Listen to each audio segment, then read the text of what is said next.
Indonesia memulai babak baru dengan memindahkan ibu kota ke Kalimantan Timur.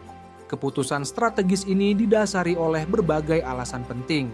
Selain untuk mengurangi beban Jakarta yang padat dan menghadapi tantangan lingkungan seperti banjir dan penurunan tanah, IKN diproyeksikan menjadi simbol pemerataan ekonomi yang tidak lagi terpusat di Pulau Jawa, berbekal Undang-Undang Nomor 3 Tahun 2022 tentang Ibu Kota Negara yang menjadi dasar dibangunnya IKN.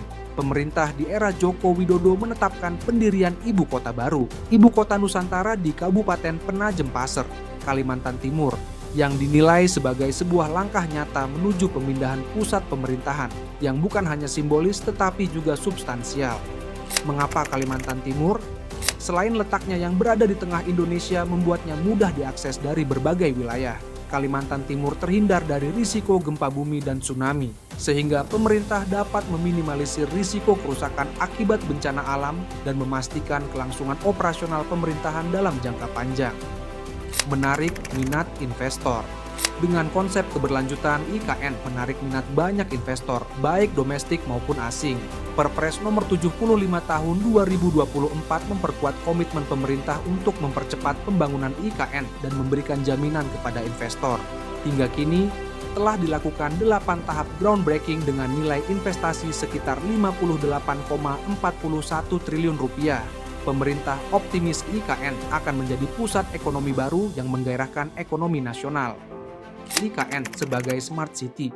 IKN dibangun sebagai kota cerdas dengan mengintegrasikan teknologi digital di pemerintahan, transportasi, dan layanan publik. Dengan visi efisiensi, Cetak Biru IKN memanfaatkan teknologi untuk meningkatkan kualitas hidup dan menciptakan lingkungan inovatif. Teknologi seperti Artificial Intelligence, IoT, dan Augmented Reality akan meningkatkan efisiensi dan produktivitas, memungkinkan pengelolaan sumber daya yang optimal.